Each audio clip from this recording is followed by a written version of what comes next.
உலக அதிசயங்கள். தி ancient wonders. புராதன கால அதிசயங்கள். தி பேரோஸ் ஆஃப் அலெக்சாண்ட்ரியா. எகிப்து.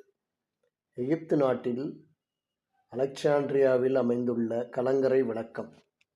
இது எகிப்தில் உள்ள அலெக்சாண்ட்ரியா துறைமுகத்துக்கு அருகில் அமைந்துள்ள பாரோஸ் என்ற தீவில் சுமார் 500 அடி உயரத்தில் உருவாக்கப்பட்ட கலங்கரை விளக்கமாகும். மிக உயரமாகவும் அதிக பிரகாசமாகவும் இது அமைந்திருந்ததால் வெகு தொலைவில் பயணிக்கும் கப்பல்களுக்கு இது வழிகாட்டியாக விளங்கியது. இந்த விந்தையான அதிசயத்தின் ஆயுட்காலம் 1500 ஆண்டுகள் நீடித்திருந்ததாம். சுமார் 380-440 அடி உயரமுள்ள இந்த பழமையான அலெக்சாண்ட்ரியா கலங்கரை விளக்கம் மனிதர்களால் உருவாக்கப்பட்ட மிக பெரிய கட்டடம் என்பதை சரித்திரம் பெருமையாக சொல்லும்.